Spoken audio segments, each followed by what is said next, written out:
Poa. Uko sure hii gari ukipaki hapa haina shida? Haina shida, kuna usalama huku kwetu. Hiyo sure tunapata na mama. Tumengoja siku nyingine tukaenda. Lazima tumuone mama leo. Tuliambiana nini? Hakuna shida yote. Hakuna shida. Mamangu ana maneno kabisa. Wala usiogope. Karibu, ndo hapa tushafika. Ndo nyumba yetu hii. Na kama haijaisha lakini karibu.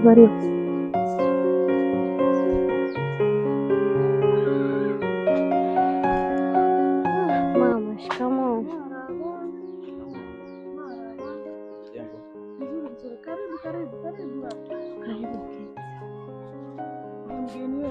Mama ndo mgeni wetu. Huyu ndo yule mgeni ambao nilikuwa nakuhadithia kwamba ni tajiri na aliniahidi kwamba atanisaidia kipi, atanipa chochote ninachotaka na tuko na mahusiano, ndo kwanza tuanza. Sasa leo imbidi nimletee nyumbani akutane na wewe mamangu. Sawa. Karibu mwanangu. Hebu angalia nini pale, nilikuwa nimezeka kidogo. Alafu ndio. Angalia marado kama karibu kijana wangu. Asante mama. Sisi hapa ndo tunakaa hapa. Napaona. Karibu sana.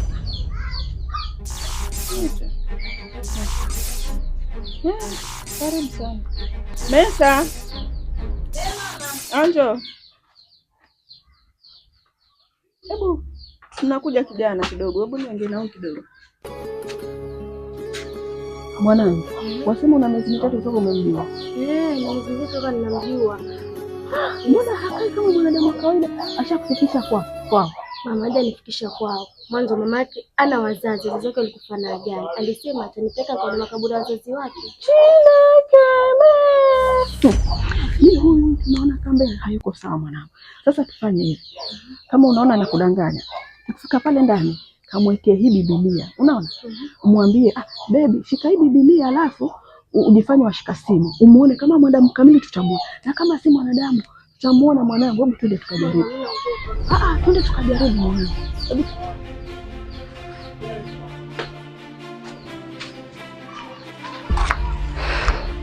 Karibu pale.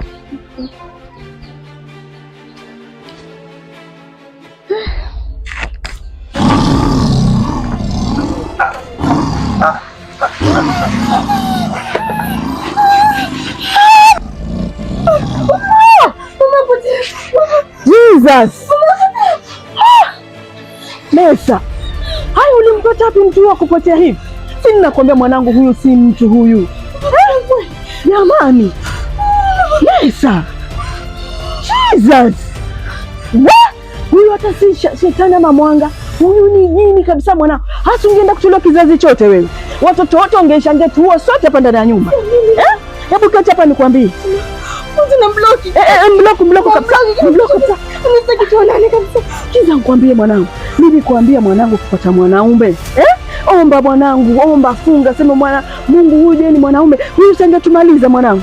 Mama nakwambia kwanza mimi ni mlokole. Kwanza leo nenda kuomba na wewe. Ukitoka twenda sambamba mama wangu. Kabisa mwanangu, upate mlokole mwenzako ndugu yangu. Hata kama ni maskini mtaanza mbele. Huyu wa magari na majumba mwanangu, mtakwenda kutolewa visa. Hako mfano angekwambia tukutane sijui wapi mkaa na vizuri mkafanya mwanangu, usingemezwa na jinyoka wewe. Mama wangu. Mwanangu ulivyo mrembo. Shetani ashinde huko mahali alipo shetani.